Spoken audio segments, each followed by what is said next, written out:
Unang Juan, unang kabanata. Yaong buhat sa pasimula, yaong aming narinig, yaong nakita ng aming mga mata, yaong aming namasdan, at nahipo ng aming mga kamay tungkol sa salita ng buhay. At ang buhay ay nahayag, at aming nakita, at pinatotohanan, at sa inyo'y aming ibinabalita ang buhay na walang hanggan, na kasama ng Ama at sa atin ay nahayag. Yaong aming nakita at narinig ay siya rin naming ibinabalita sa inyo, upang kayo naman ay magkaroon ng pakikisama sa amin. Oo, at tayo ay may pakikisama sa Ama at sa kaniyang anak na si Jesucristo. At ang mga bagay na ito ay aming isinusulat upang ang ating kagalakan ay malubos. At ito ang pasabing aming narinig sa Kaniya at sa inyo'y aming ibinabalita na ang Diyos ay ilaw at sa Kaniya ay walang anumang kadiliman. Kung sinasabi nating tayo ay may pakikisama sa Kaniya at nagsisilakad tayo sa kadiliman, ay nangagbubulaan tayo at hindi tayo nagsisigawa ng katotohanan. Ngunit kung tayo ay nagsisilakad sa liwanag, na gaya niyang nasa liwanag, ay may pakikisama tayo sa isa't isa at nililinis tayo ng dugo ni Jesus na kaniyang anak sa lahat ng kasalanan. Kung sinasabi nating tayo ay walang kasalanan, ay ating dinadya ang ating sarili at ang katotohanan ay wala sa atin.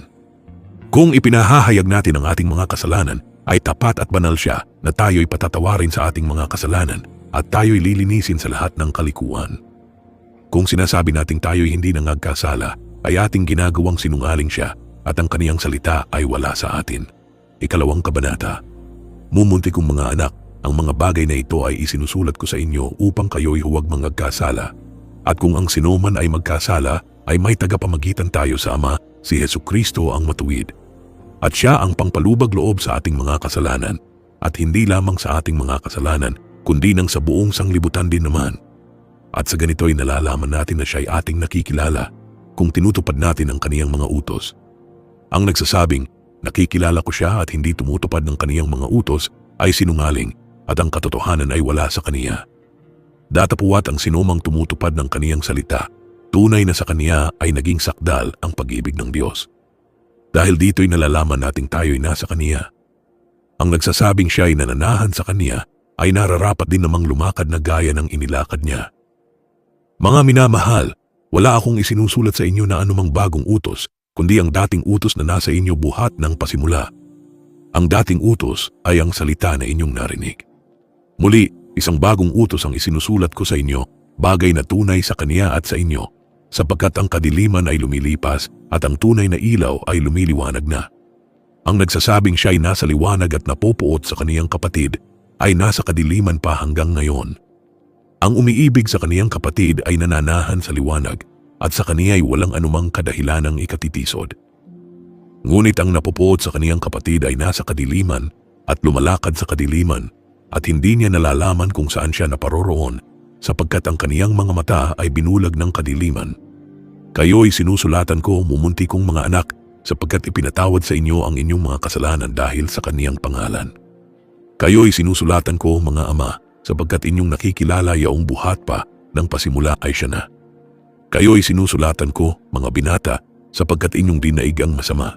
Kayo'y aking sinulatan, mumunting mga anak, sapagkat inyong nakikilala ang Ama. Kayo'y aking sinulatan, mga ama, sapagkat inyong nakikilala yaong buhat pa ng pasimula ay siya na. Kayo'y aking sinulatan, mga binata, sapagkat kayo'y malalakas, at ang salita ng Diyos ay nananahan sa inyo, at inyong dinaig ang masama. Huwag ninyong ibigin ang sanglibutan, di ang mga bagay na nasa sanglibutan. Kung ang sino man ay umiibig sa sanglibutan, ay wala sa kaniya ang pag-ibig ng Ama. Sapagkat ang lahat na nangasa sa sanglibutan, ang masamang pita ng laman at ang masamang pita ng mga mata at ang kapalaluan sa buhay ay hindi mula sa Ama kundi sa sanglibutan. At ang sanglibutan ay lumilipas at ang masamang pita niyaon, datapuwat ang gumagawa ng kalooban ng Diyos ay nananahan magpakailanman. Mumunting mga anak, ito ang huling oras. At gaya ng inyong narinig na darating ang Antikristo, kahit ngayon ay lumitaw ang marami ng Antikristo, kaya nga nalalaman natin na ito na ang huling oras. Sila'y nangagsilabas sa atin anin ngunit sila'y hindi sa atin, sapagkat kung sila'y sa atin ay nagsipanatili sana sa atin, ngunit nangagsilabas upang sila'y mahayag na silang lahat ay hindi sa atin. At kayo'y may pahid ng banal at nalalaman ninyo ang lahat ng mga bagay. Hindi ko kayo sinulatan ng dahil sa hindi ninyo nalalaman ang katotohanan, kundi dahil sa inyong nalalaman, at sapagkat alinmang kasinungalingan ay hindi sa katotohanan. Sino ang sinungaling kundi ang tumatanggi na si Jesus ay siyang Kristo? Ito ang Antikristo, sa makatuwid ay ang tumatanggi sa Ama at sa Anak. Ang sinumang tumatanggi sa Anak ay hindi sumasa kaniya ang Ama, ang nagpapahayag sa Anak ay sumasa kaniya naman ang Ama. Tungkol sa inyo, ay manahan sa inyo ang inyong narinig buhat ng pasimula. Kung manahan sa inyo yaong buhat ng pasimula ay inyong narinig, kayo naman ay mananahan sa Anak at sa Ama. At ito ang pangakong kaniyang ipinangako sa atin, ang buhay na walang hanggan. Isinulat ko sa inyo ang mga bagay na ito tungkol sa mga may ibig na magligaw sa inyo. At tungkol sa inyo, ang pagkapahid na sa kaniya ay inyong tinanggap ay nananahan sa inyo, at hindi ninyo kailangan kayo'y turuan ng sinuman. Ngunit kung paanong kayo'y tinuturuan ng kaniyang pahid tungkol sa lahat ng mga bagay, at siyang totoo at hindi kasinungalingan, at kung paanong kayo'y tinuruan nito, ay gayon kayong nananahan sa kaniya. At ngayon mumunti kong mga anak, manahan kayo sa kaniya, upang kung siya'y mahayag, ay magkaroon kayo ng pagkakatiwala, at huwag tayong mga pahiya sa harapan niya sa kaniyang pagparito. Kung nalalaman ninyong siya'y matuwid, nalalaman naman ninyo na ang bawat gumagawa ng katuwiran ay ipinanganak niya. 3 kabanata. Masdan ninyo kung gaanong pag-ibig ang ipinagkaloob sa atin ng Ama upang tayo'y mga tawag na mga anak ng Diyos at tayo'y gayon nga. Dahil dito'y hindi tayo nakikilala ng sanglibutan sapagkat siya ay hindi nakilala nito. Mga minamahal, ngayon ay mga anak tayo ng Diyos at hindi pa nahahayag kung magiging ano tayo. Nalalaman natin na kung siya'y mahayag, tayo'y magiging katulad niya sapagkat siya'y ating makikitang gaya ng kaniyang sarili. At sino mang meron ng pag-asang ito sa kaniya ay naglilinis sa kaniyang sarili, gaya naman niyang malinis. Ang sino mang gumagawa ng kasalanan ay sumasalangsang din naman sa kautusan, at ang kasalanan ay ang pagsalangsang sa kautusan. At nalalaman ninyo na siya'y nahayag upang magalis ng mga kasalanan, at sa kaniya'y walang kasalanan. Ang sino mang nananahan sa kaniya ay hindi nagkakasala. Sino mang nagkakasala ay hindi nakakita sa kaniya, ni hindi man nakakilala sa kaniya. Mumunti kong mga anak, huwag kayong padaya kanino man. Ang gumagawa ng katuwiran ay matuwid, gaya niya na matuwid. Ang gumagawa ng kasalanan ay sa dyablo, sapagkat buhat pa ng pasimula ay nagkakasala ang dyablo. Sa bagay na ito'y nahayag ang anak ng Diyos upang iwasak ang mga gawa ng dyablo. Ang sino mang ipinanganak ng Diyos ay hindi nagkakasala, sapagkat ang kaniyang binhi ay nananahan sa kaniya, at siya'y hindi maaaring magkasala sapagkat siya'y ipinanganak ng Diyos. Dito nahahayag ang mga anak ng Diyos at ang mga anak ng dyablo. Ang sino mang hindi gumagawa ng katuwiran ay hindi sa Diyos, niyang hindi umiibig sa kaniyang kapatid. Sapagkat ito ang pasabing inyong narinig buhat ng pasimula na mga gibigan tayo sa isa't isa. Hindi gaya ni Cain na siya'y samasama at pinatay ang kaniyang kapatid. At bakit niya pinatay? Sapagkat ang kaniyang mga gawa ay masasama at ang mga gawa ng kaniyang kapatid ay matuwid. Huwag kayong mangagtaka mga kapatid kung kayo'y kinapupuotan ng sanglibutan. Nalalaman nating tayo'y nangalipat na sa buhay mula sa kamatayan sapagkat tayo'y nagsisiibig sa mga kapatid. Ang hindi umiibig ay nananahan sa kamatayan. Ang sino mang napupuot sa kaniyang kapatid ay mamamatay tao. At nalalaman ninyong sino mang mamamatay tao ay hindi pinananahanan ng buhay na walang hanggan. Dito'y nakikilala natin ang pag-ibig sapagkat kaniyang ibinigay ang kaniyang buhay dahil sa atin. At nararapat nating ibigay ang ating mga buhay dahil sa mga kapatid. Datapuwat ang sinumang mayroong mga pag-aari sa sanglibutang ito at nakikita ang kaniyang kapatid na nangangailangan at do'y ipagkait ang kaniyang awa paanong mananahan ang pag-ibig ng Diyos sa kaniya. Mumunti kong mga anak, huwag tayong magsiibig ng salita ni ng dilaman, kundi ng gawa at katotohanan.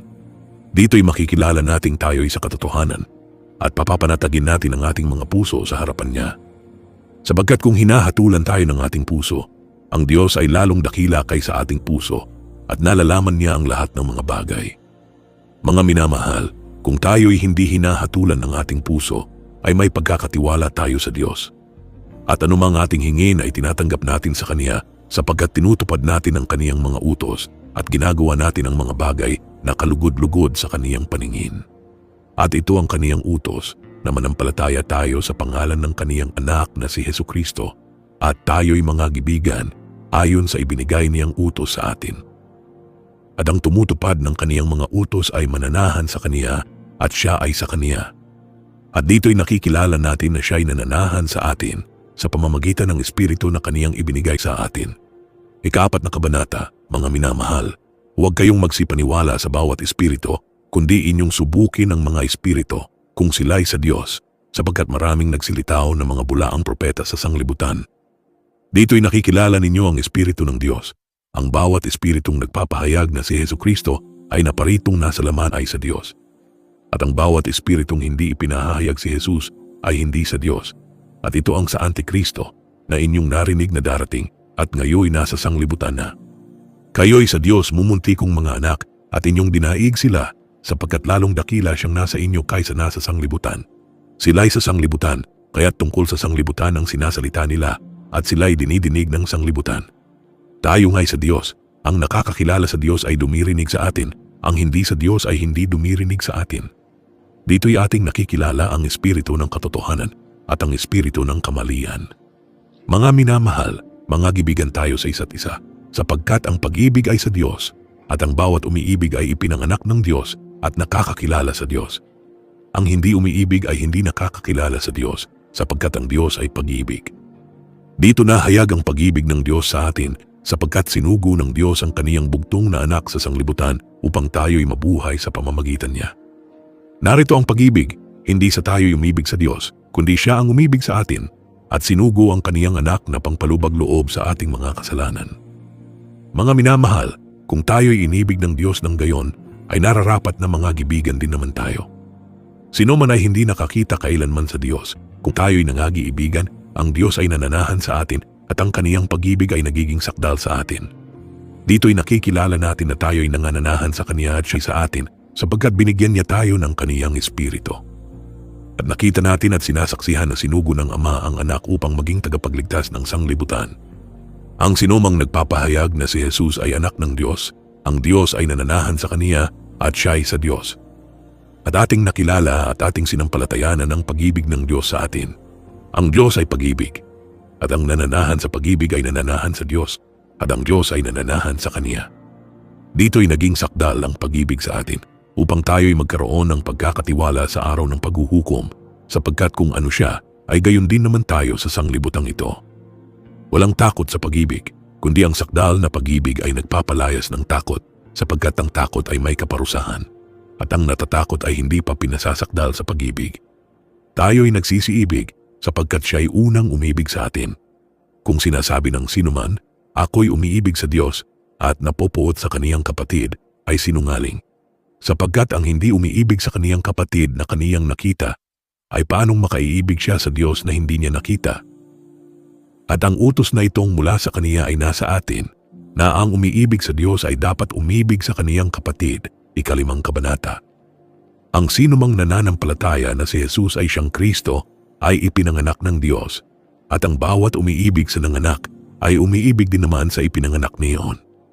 Dito'y ating nakikilala na tayo'y nagsisiibig sa mga anak ng Diyos pagkat tayo'y nagsisiibig sa Diyos at tinutupad natin ang kaniyang mga utos. Sapagkat ito ang pag-ibig sa Diyos na ating tuparin ang kaniyang mga utos at ang kaniyang mga utos ay hindi mabibigat. Sapagkat ang sinumang ipinanganak ng Diyos ay dumadaig sa sanglibutan. At ito ang pagtatagumpay na dumadaig sa sanglibutan, sa makatuwid ay ang ating pananampalataya. At sino ang dumadaig sa sanglibutan, kundi yaong nananampalatayang si Jesus ay anak ng Diyos? Ito yaong naparito sa pamamagitan ng tubig at dugo, sa makatuwid ay si Jesucristo. Hindi sa tubig lamang, kundi sa tubig at sa dugo. At ang Espiritu ang nagpapatotoo, sapagkat ang Espiritu ay katotohanan.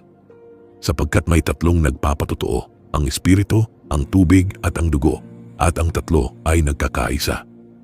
Kung tinatanggap natin ang patotoo ng mga tao, ay lalong dakila ang patotoo ng Diyos, sapagkat ito ang patotoo ng Diyos, sapagkat ito papatotoo tungkol sa kaniyang anak. Ang nananampalataya sa anak ng Diyos ay may patotoo sa kaniya. Ang hindi nananampalataya sa Diyos ay ginagawang isang sinungaling ang Diyos, sapagkat hindi sumampalataya sa patotoo na ibinigay ng Diyos tungkol sa kaniyang anak.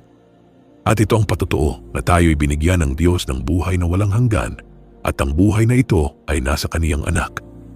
Ang kinaroroonan ng anak ay kinaroroonan ng buhay. Ang hindi kinaroroonan ng anak ng Diyos ay hindi kinaroroonan ng buhay. Ang mga bagay na ito ay isinulat ko sa inyo upang inyong maalaman na kayo'y mayroong buhay na walang hanggan sa makatuwid ay sa inyong nananampalataya sa pangalan ng Anak ng Diyos. At ito ang nasa ating pagkakatiwala sa Kanya, na kung tayo'y humingi ng anumang bagay na ayon sa Kaniyang kalooban, ay dinidinig tayo niya. At kung ating nalalaman na tayo'y dinidinig niya sa anumang ating hingin, ay nalalaman natin na nasa atin ang mga kahilingang sa Kaniya ay ating hiningi. Kung makita ng sinuman na ang kaniyang kapatid ay nagkakasala ng kasalanang hindi ikamamatay, ay idalangin siya at bibigyan siya ng Diyos ng buhay na ukol sa mga nagkakasala ng hindi ikamamatay. May kasalanang ikamamatay, hindi tungkol dito ang sinasabi ko na idalangin niya.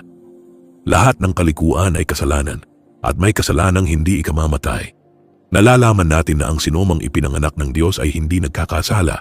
Datapuwat ang ipinanganak ng Diyos ay nag-iingat sa kaniyang sarili at hindi siya ginagalaw ng masama. Nalalaman natin na tayo'y sa Diyos at ang buong sanglibutan ay nakahilig sa masama.